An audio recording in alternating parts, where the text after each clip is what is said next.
All right, guys, welcome to another episode of the BNB Professional. Today we're talking about alternative to smart locks. All right, an alternative to smart locks. I'm going to give you an alternative, and just a little background here of how this episode actually came about is because right now at this moment, as you know, in the last couple of weeks or so, like 2 to 3 weeks, we've actually been very, very busy. Setting up 3 new properties. All right, 3 new properties. So I've been kind of back and forth with these properties, and just FYI, 2 of them came from bandit signs, and 1 came from an owner that bought a condo. Now, with these 3 properties, we've been very busy. We've been at the properties a lot, and we've been setting it all up. And one of the things that we do when we set up the properties, one of the first things that we do is add a smart lock, right? I've talked about this in the past. Best way to do Airbnb is with a smart lock, right? You can do everything remotely. You can download an app on your phone, and you can really just set a time, like a check-in time, a checkout time. You can change codes. You can put up to 100 codes if you want. And it's a very, very easy way to run an Airbnb. Now, with this particular house, right, we found this house from a bandit sign call, and we went to go see this house. Really, really nice property right by the beach in Lauderdale. But it's in Lauderdale by the sea, which is a little north of Fort Lauderdale Beach. But it's a block away from the beach. It's a townhome, right? It's a 2-story house. It does have a 3rd story, which is a separate apartment. We're not renting that out. And then on the other side, right, on the other side of the townhouse it's another 2-story house. It's actually a 3-story house on the other side, where the owner lives. Now, they want to rent out their next door house, right? Because they bought the whole building. Now, very, very, very nice house. It's a 4-bedroom, 3.5 bath. It's really high end and luxurious because they've spent a lot of money putting in marble floors and marble everything in the bathrooms and all that. They did a very, very nice job remodeling the entire house. And one of the things that they did was they added impact doors and impact windows. All right. The front door is an impact door, and so it's a different type of lock that I haven't encountered yet. But so I decided to do this episode today because I've never really encountered this lock, so I had to find a creative solution for this. Now, let me tell you, basically what happened when I saw this lock. I usually when I buy a smart lock, I'll just buy it at Home Depot, right? A retail one. If it's a regular door, it'll either buy the latch one, with the one with the handle, or I'll buy the deadbolt, right? They sell those separately, right?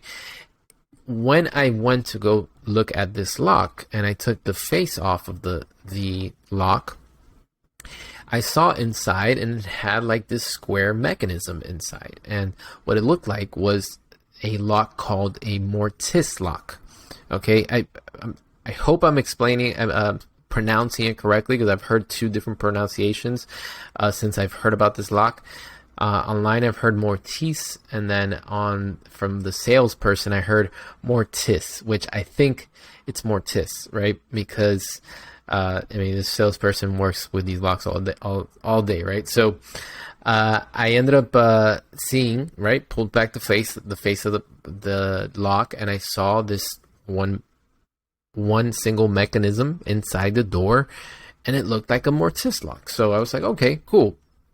I looked it up. I found out that it was called mortise, and I found out that Home Depot and Lowe's still have these mortise locks, especially they might have a mortise lock, but they don't have smart lock for mortise locks, right? So I had to go online and do some research, and I found this cool company called GoKeyless.com. I'll make sure to put a link below in the description.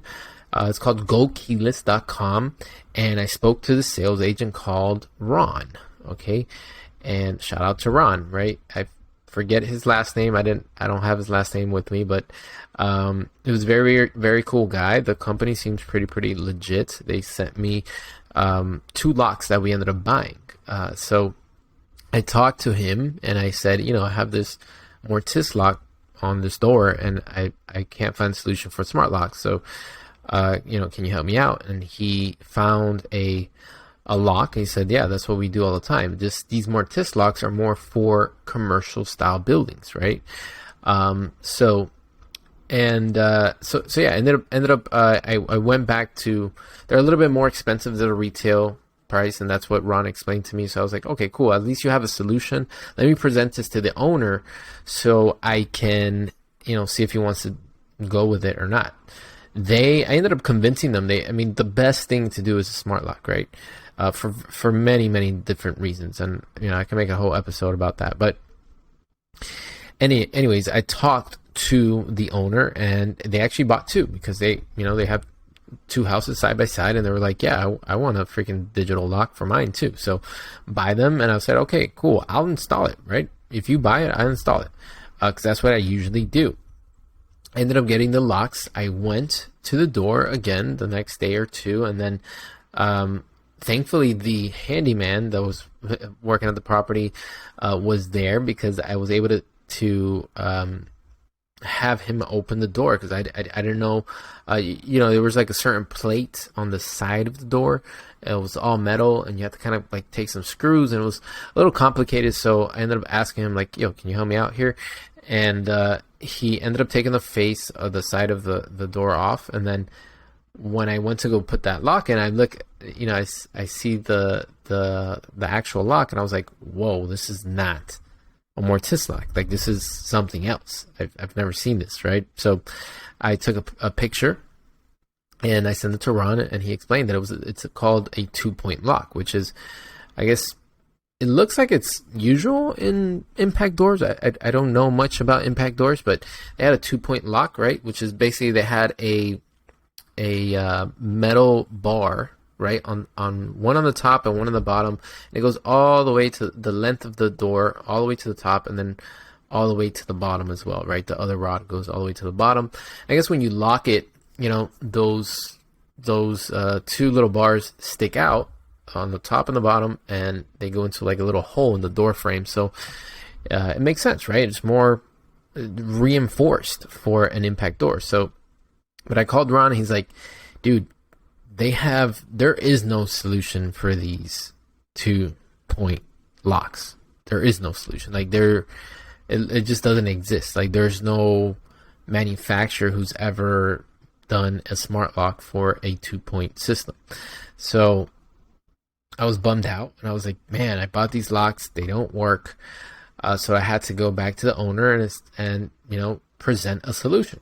And I said, you know what, instead of overcomplicating things, because we could have gotten it done with, if we just take out the 2-point system and then change it with a mortise lock, but then, you had to kind of retrofit the door and like cut it and this and that. And then, those even had warranty on it. The doors had warranty on it. So it's like the owner was going to lose her warranty anyway. And I was like, dude, I don't want to overcomplicate things and, do a crappy job. So I said, you know what, like, let's just keep it simple. Let's go with the lock boxes, which is the solution. Boom. Da-da-da-dum. Right? So yeah, that's the solution that we came up with is lock boxes, which is the alternative to smart locks, right? Really, to be frank and to be honest, I hate using locks. I hate it. Using keys. Using keys. I hate it because keys get lost all the time. All right. If you have the option to put a smart lock, use a smart lock. Plus, there's a bunch of security reasons why you wouldn't want to do a lockbox either, right? It's just very, very old school, and it's going to be a hassle, which I'll explain to you in a minute, how you can kind of circumvent or make it a little bit easier on yourself. But anyway, the solution when you can't use a smart lock is to use a lockbox. So we ended up buying 2 lockboxes. We buy Master Lock, right? So Master Lock is the brand name of these lock boxes. You can find them at Home Depot and Lowe's, online, wherever you, even on Amazon. It's very common, these master locks, and specifically you want the lock boxes that have a code, right? It's like a 4-digit code. Then they open up. You see them with if you ever gone to go buy a property or rent a property, and the realtor usually has a lockbox on the door, hanging right on the door handle, so they don't lose the key, right?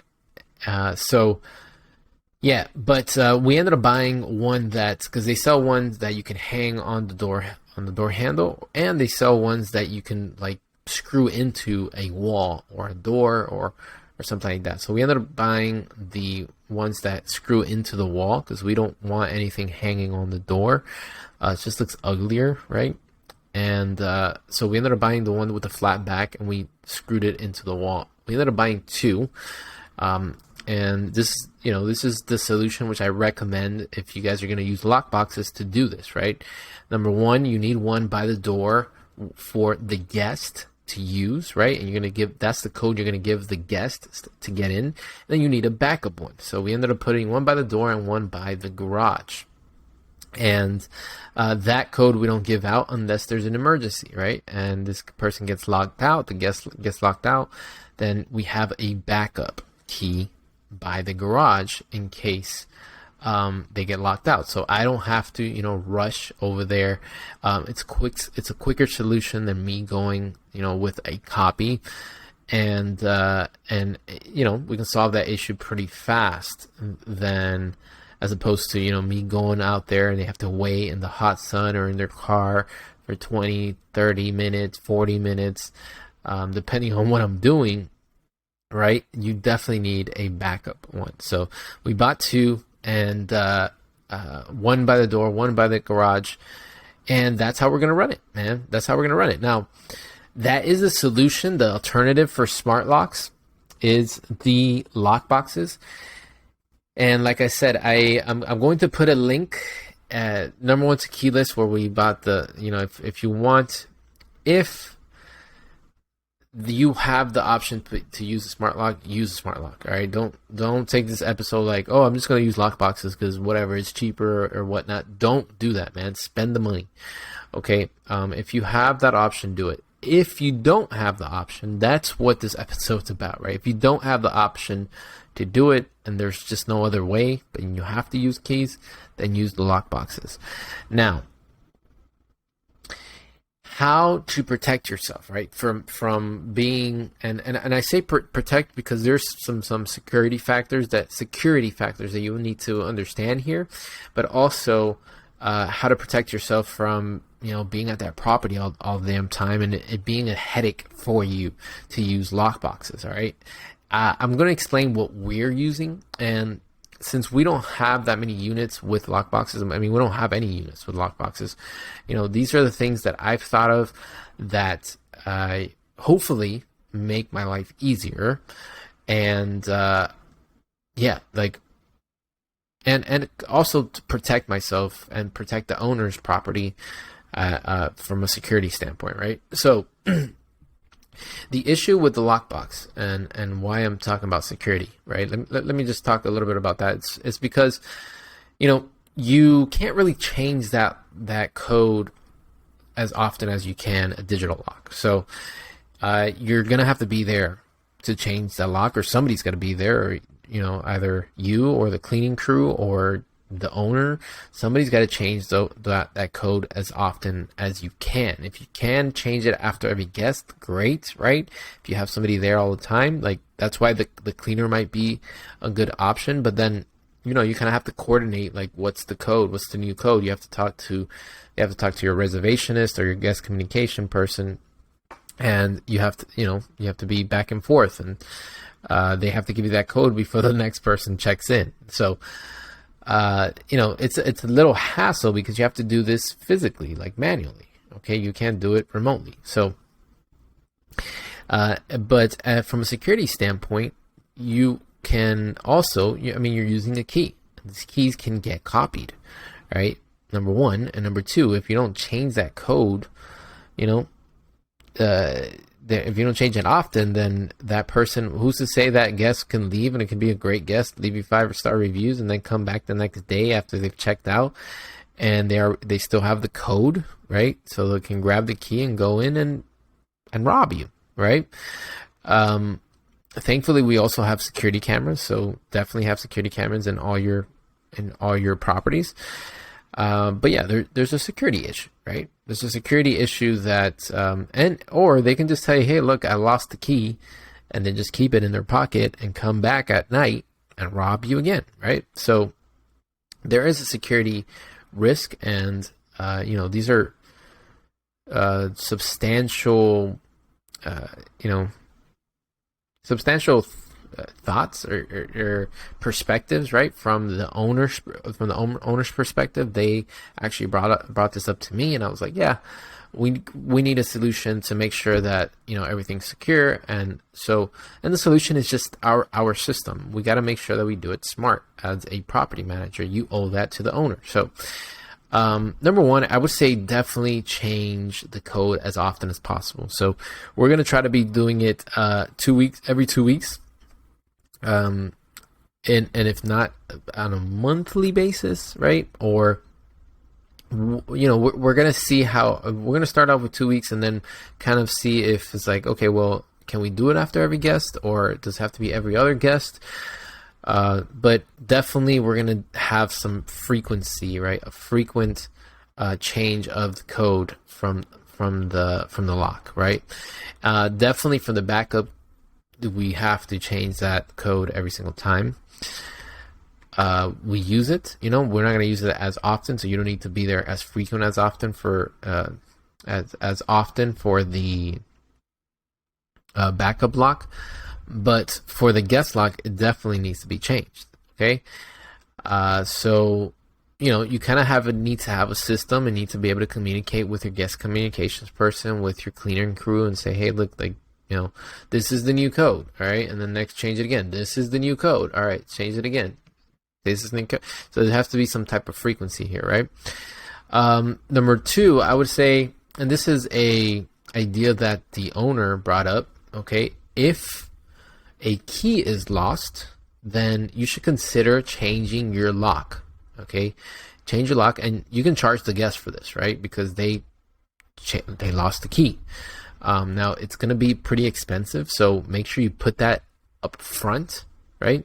Make sure you put that up front, especially if you're working with like a 2-point system lock and all this stuff. Like I don't even know how much that costs to change it. So if you need to, if they do lose the key, you need to consider to change it, man. Because and if you do, then charge the guest or charge Airbnb, put in an inquiry, say they lost the key, and we're gonna need to change the lock. Okay, so you can kind of figure out those prices before you start renting out. So if it does happen, then you can put in a claim right away and say, it's gonna cost me this to change the lock. So I need to charge the guest. But make sure if you do that, all right, make sure that you put it all over your check-in instructions, all over your house manual, all over like your listing and all that stuff. Say, hey man, if we do charge X amount if you do lose a key. Put it in, a sign inside the unit and everything. So it's very, very clear. Like, hey, if you lose the key, okay, we're gonna charge you. Okay. All right. Third, something really, really cool was I saw something really, really cool when we put up these lock boxes from Master Lock. Okay, Master Lock is the brand of the lock boxes, and they're starting to put out these little mechanisms that it's like a little wire. If you've ever seen those keychains, right? Those keychains that have like the little wires that you can pull, right? And they kind of retract by themselves, right? You let it go and it retracts by itself, and so it's kind of so you won't lose the key, right? You can, a lot of like janitors use that, and managers, property managers use it, all that stuff. So, but yeah, they sell these keychains that you can pull and retract and pull and retract, and so you don't lose the key. Now, the lockbox, Master Lock, the specific brand, they're starting to sell these lockboxes with this little that little mechanism that you can pull, right, with the string or the wire, and you can, put your key on there, and then it sticks to the inside of the lockbox. So we decided to use it, and we're deciding to try it out. I'll let you know how it goes. And we're putting these, keys, we're going to put those keys in there, and we put it really close to the door so they can just pull that string and open the lock, and then, let it go and put it back into the lockbox. They can lock the lockbox, and now this guest doesn't have to carry around keys all the time, right? So hopefully that key doesn't get lost as often. Okay, so if you have that option, definitely use that. All right, and again, I'm putting a link to the Master Lock that I bought. All right, so I thought that was pretty cool. Fourth, I would say don't give a code until check-in time. So a concern that I have when we're going to start renting this property is that the guests can check in early if you give them the code, right? And they just can go in, get the key, and open the door, right? At whatever time, if their flight came in at 6 a.m., they're going to come and check in, even though my check-in time is 4 p.m., right? They can check in at whatever time they want. Now, the issue was that I might have a back-to-back guest, so I might have somebody checking out at 11, and if they show up in the morning, the property's not going to be ready. Of course, we don't even have the cleaning crew in there yet, right? Or they can show up during the cleaning time, right?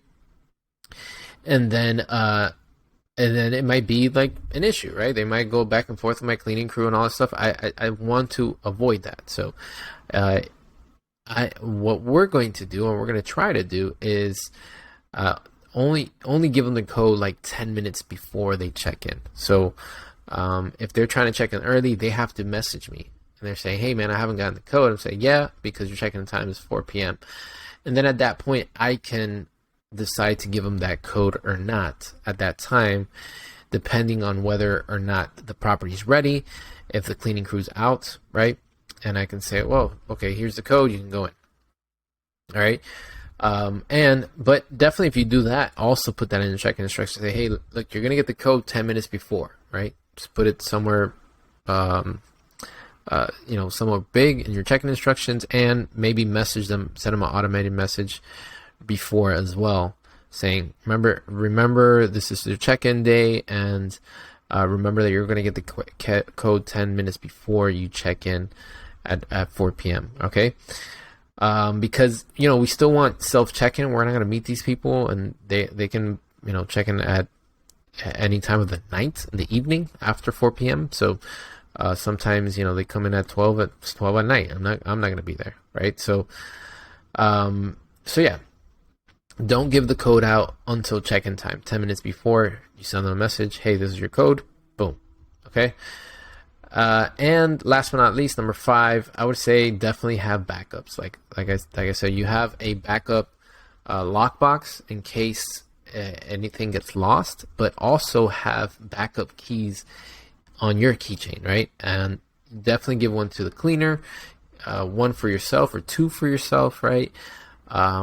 And have just another backup guest key, right? So you're going to have 2, one in each lockbox, and then have an extra one, at least an extra one, maybe 2.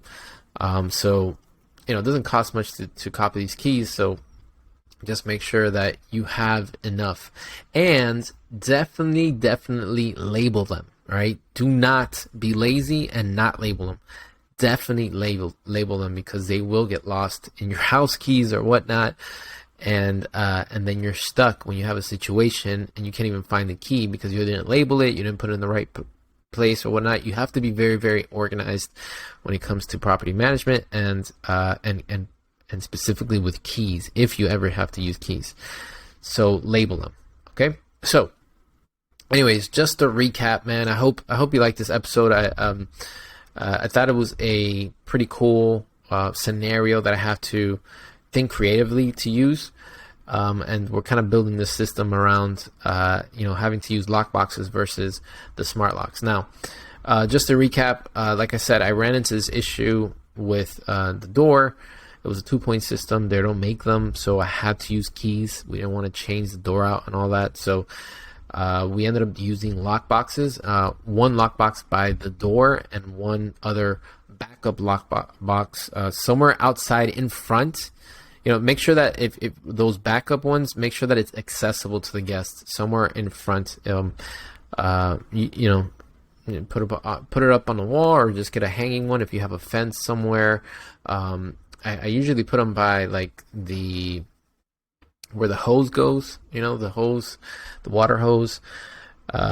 That's where I usually just hang one there, but if not, just buy one that you can screw into the wall somewhere. And so yeah, those 2 lock boxes, that's the solution for it. And yeah, how to protect yourself, how to make it easier on yourself. Make sure you're changing the code often so people can't come back and rob you. Make sure that if they do lose the key, all right, that you consider changing the lock, and you can charge the guest for this. You can put in a claim to change that lock, because you don't want somebody who lies to you and say, I lost the key, and then he has the key, comes back and robs you as well. Make sure you definitely have cameras everywhere for that, especially in the front door. And there's this new master lock mechanism, the one with the pulley string. If you have that option, make sure you use that option. So hopefully they don't lose as many keys as we think they are. So I hope that works. I really do. And then last but not least, don't give the code out until check-in time. We're going to do it like 10 minutes before. And definitely have backups and label these backups, all right? Because if they do get lost, you don't want to be fumbling around trying to find the key just because you were lazy and you didn't label them, all right? So, yeah, man, that is episode 30, the alternative to smart locks. I hope you liked the episode. Thanks for continuing to listen to the BNB Professional. I hope we're helping you guys out. I want to hear your guys' success stories. So just leave me a review and, about this podcast, and also on how you're doing in your BNB management business. Okay. So thank you again for continuing to listen. Make sure you subscribe, make sure you like it, make sure you share it with your friends, and I'll see you on the next one, which will be episode 31. See you later, guys. Peace.